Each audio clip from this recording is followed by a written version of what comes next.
यह कहानी आधुनिक भारत के एक महानगर मुंबई की है, जहां गगनचुंबी इमारतों की छाया में सपने पलते हैं और फुटपाथों पर जिंदगी जूझती है।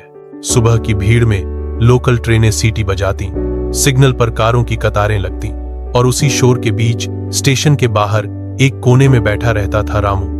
उम्र करीब 45, चेहरे पर धूप और संघर्ष की लकीरें, आंखों में थकान, पर भीतर कहीं एक बुझा न हुआ दीपक।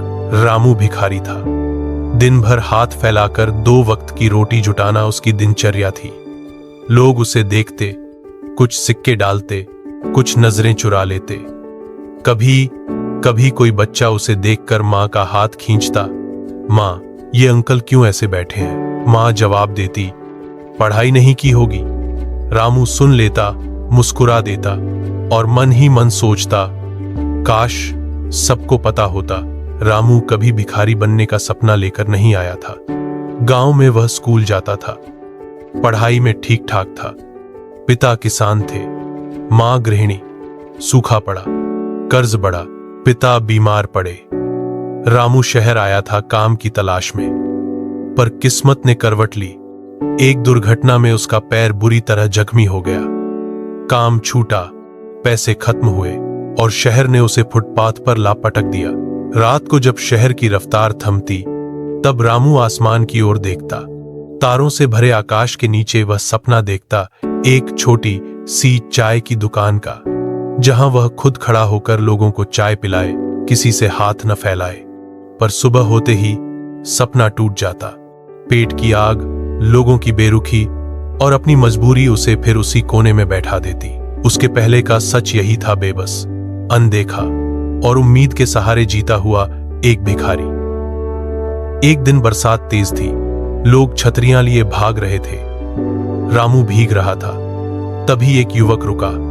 उसने रामू को ध्यान से देखा और पूछा, चाय पियोगे? रामू चौंका। भिखारियों से सवाल कम ही पूछे जाते हैं। उसने सिर हिलाया। दोनों पास की चाय की टपरी पर गए। चाय के साथ बातचीत शुरू हुई। युवक का नाम आदित्य था, एक सामाजिक उद्यमी। उसने रामू की कहानी सुनी, बिना टोके, बिना दया की नजर के। जाते जाते आदित्य ने कहा, अगर काम करना चाहो तो कल यहां मिलना। रामू को यकीन नहीं हुआ। रात भर वह सो न सका। सुबह वह तय समय से पहले पहुंच गया।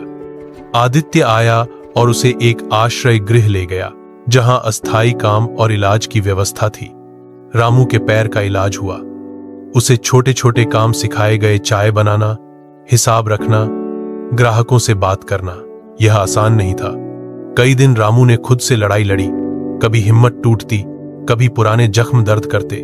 कुछ लोग ताने मारते, भिखारी क्या दुकान चलाएगा? पर आदित्य हर बार कहता, समय बदलता है, बस धैर्य रखो। धीरे धीरे रामू ने खुद पर भरोसा करना सीखा। उसने पैसे बचाए। आश्रय गृह के बाहर एक छोटी सी जगह मिली। आदित्य ने मदद की, पर शर्त रखी, मेहनत तुम्हें खुद करनी होगी। यह पुल था बेबस भिखारी और आत्मनिर्भर इंसान के बीच का रास्ता, संघर्ष से भरा। 1 साल बाद वही स्टेशन, वही भीड़, पर दृश्य बदला हुआ था। उसी कोने में अब एक साफ सुथरी चाय की दुकान थी, रामू टी स्टॉल। भाप उड़ाती चाय, मुस्कुराता रामू और ग्राहकों की लाइन। लोग अब उसे नाम से बुलाते थे। ऑफिस जाने वाले, रिक्शा वाले, छात्र सब रामू की चाय के दीवाने थे। उसकी बातें सादगी भरी थीं, पर अनुभव से लदी। वह नए भिखारियों को देखता तो उन्हें चाय पिलाता, बात करता और कहता, अगर चाहो तो रास्ता निकल आता है। रामू अब सिर्फ चाय नहीं बेचता था, वह उम्मीद परोसता था। उसने 2 और लोगों को काम पर रखा, जो कभी उसी की तरह फुटपाथ पर थे। शाम को दुकान बंद कर वह आसमान की ओर देखता, पर अब आंखों में थकान नहीं, संतोष होता। उसका सपना बदल चुका था। अब वह अपनी दुकान से आगे देखता था। वह जानता था कि समय ने उसकी स्थिति बदली है और आगे भी बदलेगा। फर्क बस इतना था कि अब वह समय का इंतजार नहीं करता, उसके साथ कदम मिलाकर चलता था। समय परिस्थितियां बदल देता है। जो आज बेब्स है, वह कल सक्षम हो सकता है, अगर उसे मौका मिले और वह खुद पर भरोसा रखे। रामू की कहानी हमें सिखाती है कि सपने हालत नहीं देखते और मेहनत को समय के साथ उसका फल जरूर मिलता है।